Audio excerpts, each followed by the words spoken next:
What's up YouTube, my name is Gemfire and this is my MPC2000XL. In my previous video we sampled a Soviet vinyl record and we made a French house track out of it. If you haven't seen the video yet, make sure to check it out. The link should be somewhere over here right now. Anyway, while I was playing around with the filter envelope in that video, that made me thinking, what if we use the same technique to make a dubstep tune? So that's exactly what we'll be doing today. And before we start, a quick disclaimer, I think I'll be going for that old school UK dubstep sound. That's the dubstep that I was listening back in 2008, 2009 from producers like Scream, Benga, Caspa, and a lot of other guys that I don't really remember right now. So let's start by loading up a kick drum over here. I'll go into my Vengeance EDM3 folder, kits, kick, deep, punchy, trance.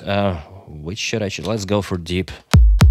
And for this kind of dubstep, I want this kick to be like really flat, not really that deep, but I guess I will be able to cut out the low frequencies on my mixer over here later when I send it through 8-output board. Yeah, that should work. And as always, let's just load up a few kicks over here. Let's 2, 3, 4, and we'll pick the one that goes the best with our track later. I want something short and punchy and maybe with a lot of mid-range. I guess I can shorten it up, so let's try it. Why not? Okay, so we have 4 kicks over here. Now let's load up a snare. Huge snare, trap snare. Let's go for just regular snare. Yeah, that might work. Let's just find a random snare. Okay. That can go as a rim shot, actually. Yeah, that might work. Let's set it to this pad. This. Trap snare. Yeah, why not? Okay, so we have 3 snares over here.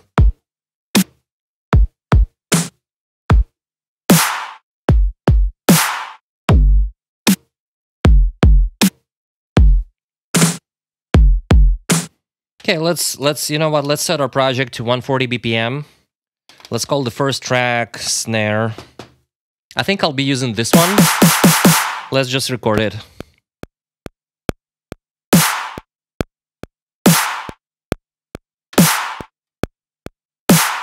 Okay, let's go into track number 2. We'll call this kick drum.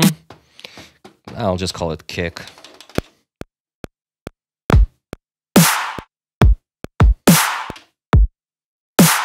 Let's copy this pattern, first bar 1, last bar 2, and after bar 2, we'll insert 3 copies. So now we have an 8-bar loop. Let's set these samples to mono.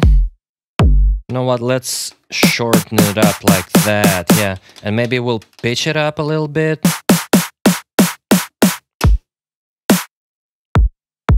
And let's change the kick drum, so...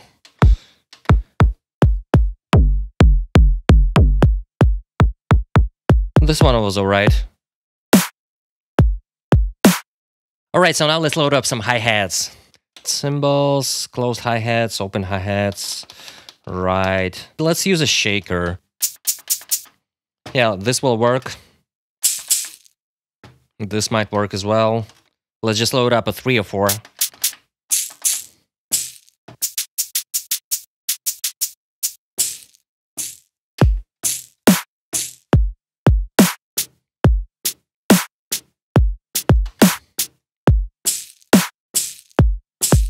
Let's record this one.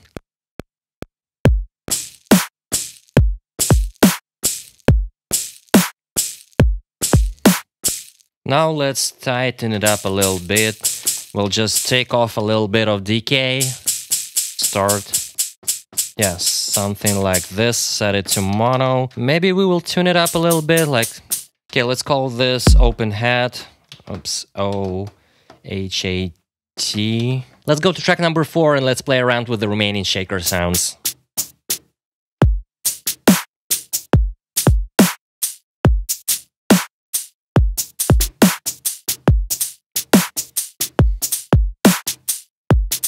Actually, let's record this little sequence over here.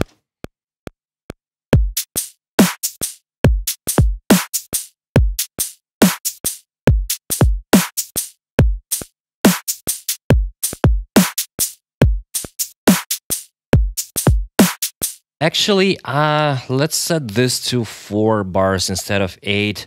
That would be easier to just manage in general before we make any melodies, any adjustments to the beat itself. Let's just keep it at 4 bars. Yeah, this starts to sound kind of like a dubstep-y. Right, so let's find a bass sample. I'll be using the same Vengeance samples, so let's go into our synth folder over here. Bass, bass block, brass, dubstep, future, bass, mix block, screech, step. So let's go into the dubstep folder, because yeah, why not? I have dubstep samples, why wouldn't I use them? No, that's way too modern. Yeah, that's the stuff. Let's load up like maybe more than 4 samples. No, that's too hard. What's something that go wop wop wop? Yeah, that sounds kind of old schoolish. Although, if I filter this sample, I think I'll be able to use it, so let's just load it up as well. No. Same here, we can filter it out and I think it would sound pretty cool.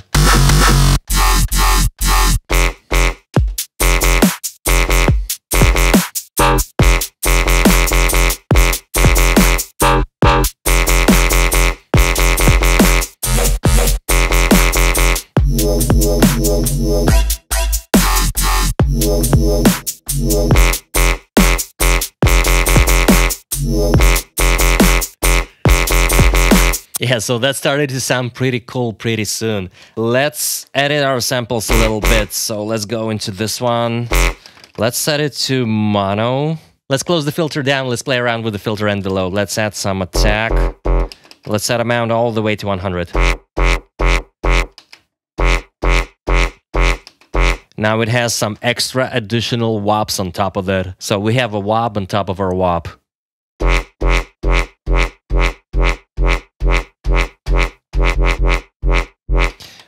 What if we set it to poly? If we set it to poly, it overlaps a little bit and it creates this illusion of vanilla faux playing on the filter. And so let's keep it this one at poly. Also, let's pitch it down to like 4 semitones. I think the sample is in F. So 4 semitones from F would be E, D sharp, D, C sharp. Okay, so now it's in C sharp. Let's set this to 16 levels. Original key tuning 4. Well, let's set it to 8 as usual.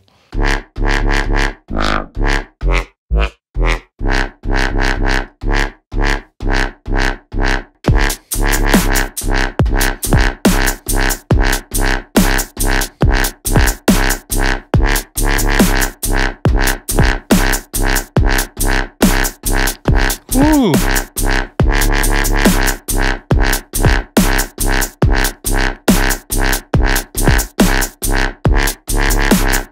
Okay, so I think I found a melody. Let's just record this. Actually, you know what? Now it would be a good time to copy our sequence a few times. So first bar 1, last bar 4, and after bar 4, we'll insert 1 copy, because we'll have some variation in the bass line. Let's record it.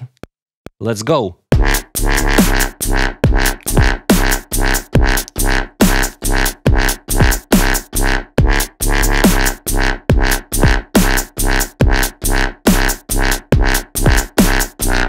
Okay, so let's turn out the 16 levels. I wanted to use this sample as well, so let's play around with this one. Let's set this to mono. Okay, let's close the filter all the way down. Let's go into the filter envelope. Amount all the way to 100. Some attack, some decay.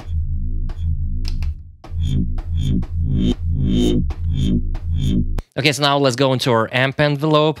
Set the decay mode to start. Decay. And I think I pitched it too far down. Yeah. So now let's copy our pattern one more time. That way we have 16 bars. After bar 8, we'll insert one copy. And now we'll go into this voicing menu over here. Go to mono, press open window, and we'll make sure that this sample cuts this sample. So this sample mutes off this one. That way we can add some additional wops to our melody. So check it out.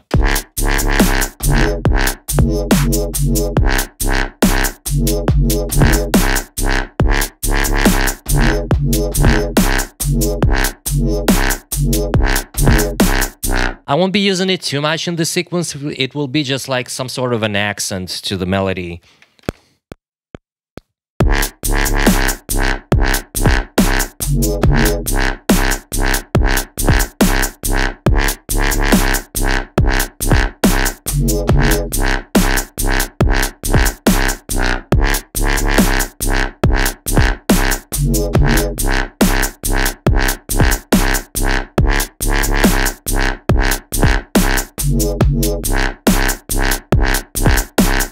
And they overlap for some reason.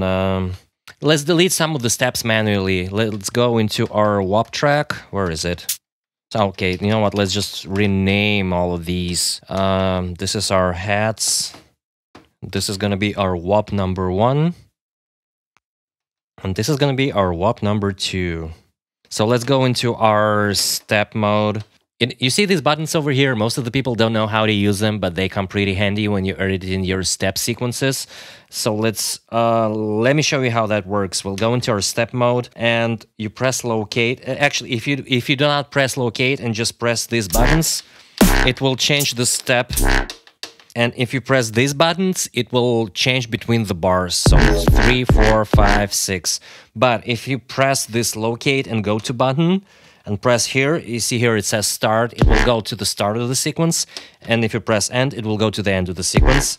And if you press this button, there's this label called events, so you can go between events on this sequence track. I don't know if that made sense to you, hopefully it did. So let's see where our wops overlap. Over here, so let's delete this one, delete this one.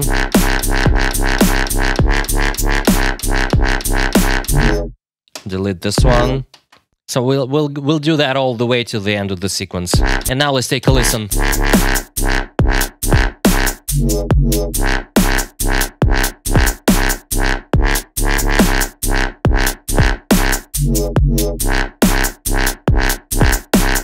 What if we close our filter on this WAP all the way down? Yeah. I want this to be darker.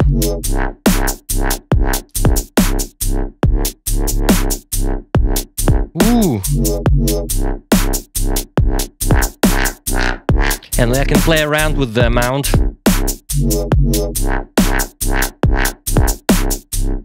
Too bad there is no automation to this parameter. Let's just keep it like this. And also this one. Let's do the same here. Let's close the filter down a little bit. Maybe we can add some resonance. Ooh.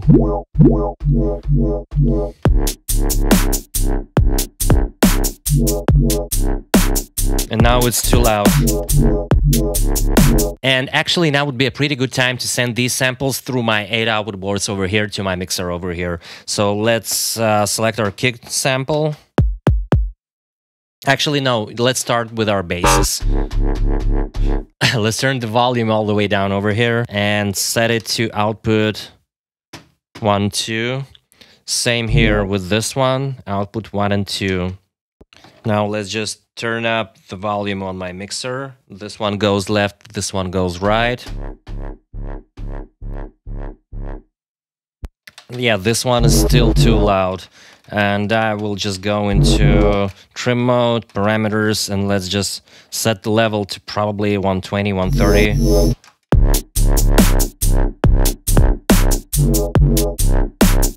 Yeah, this is cool.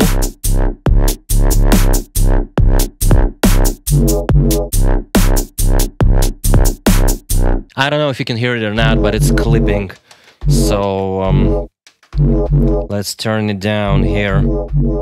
Yeah, like that. Now it's too quiet. Oh, come on, man. So I'll have to turn down this one as well. And now we'll make both of them louder.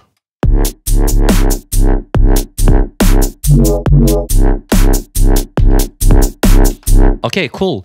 Now we'll need a second drop of some sorts, or maybe we should add a few more elements. I don't want to add a lot of stuff to this beat, because the original dubstep from the early 2000s, it was really minimalistic. But probably the only thing that we need to add to this one is some effects. So some reverb, delay, maybe chorus or something. I don't know. Let's set our hi-hats to an individual output as well. So if the bass line went to 1-2, this will go into 3-4, and I will just turn them down from the main stereo output over here. Actually, let's set the snare to 3-4 as well. Ooh, that's some really nice overdrive. I will just turn down the lows a little bit on these.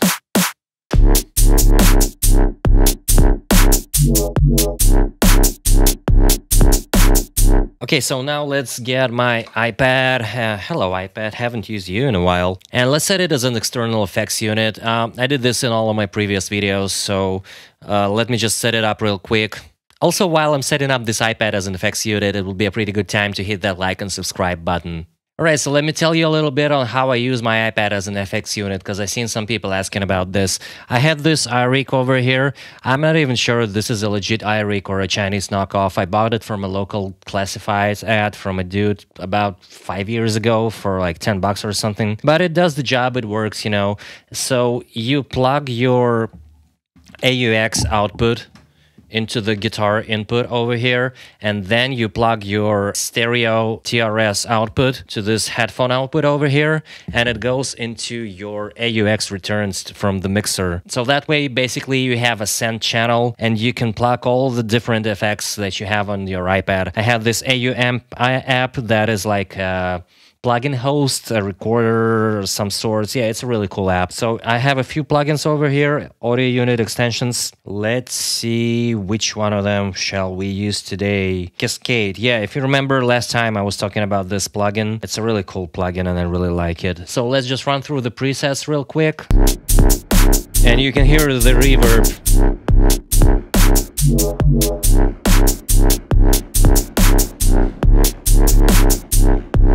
Okay, so now it's peaking.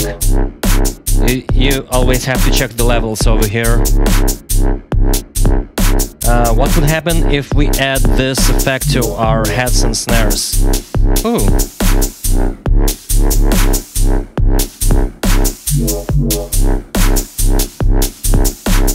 Yeah, something like that. It's a really subtle effect. But here it is without the effect. Only the dry signal is coming out right now, and here it is with the effect. It adds this stereo width. Okay, that is really cool. Let's just put our iPad aside somewhere over here where I will not touch it. Okay, so let's add a second drop. Let's copy our sequence 1. Let's just copy it to sequence 2, do it, and let's erase our wops. I mean, like all of them, wop 1 and wop 2.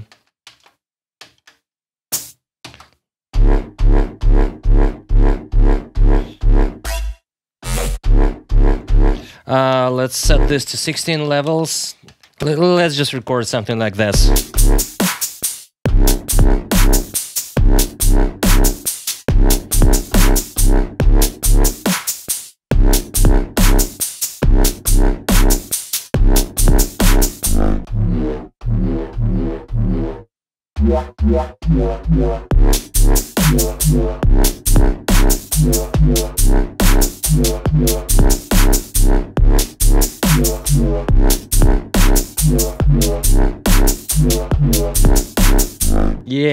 Yeah. Something like that. Let's record it.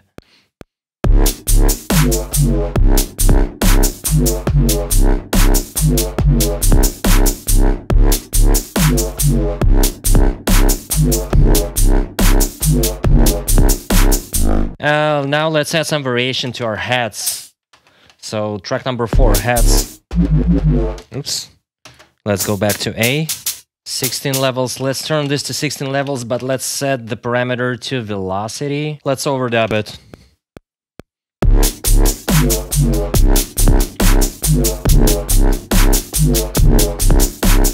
You know what? It's too loud.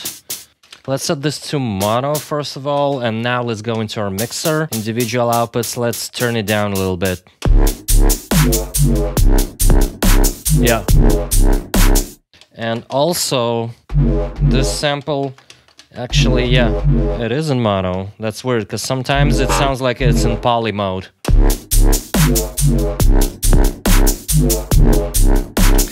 You know what? Let's make it that this sample cuts this sample. So. And also, let's set it in a way that this sample cuts this sample. Yeah, like that.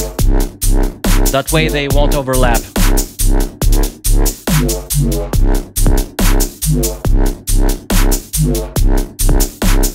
That's probably basically it. Now we have 2 sequences. Let's put them side by side and let's listen to both of them. Ooh.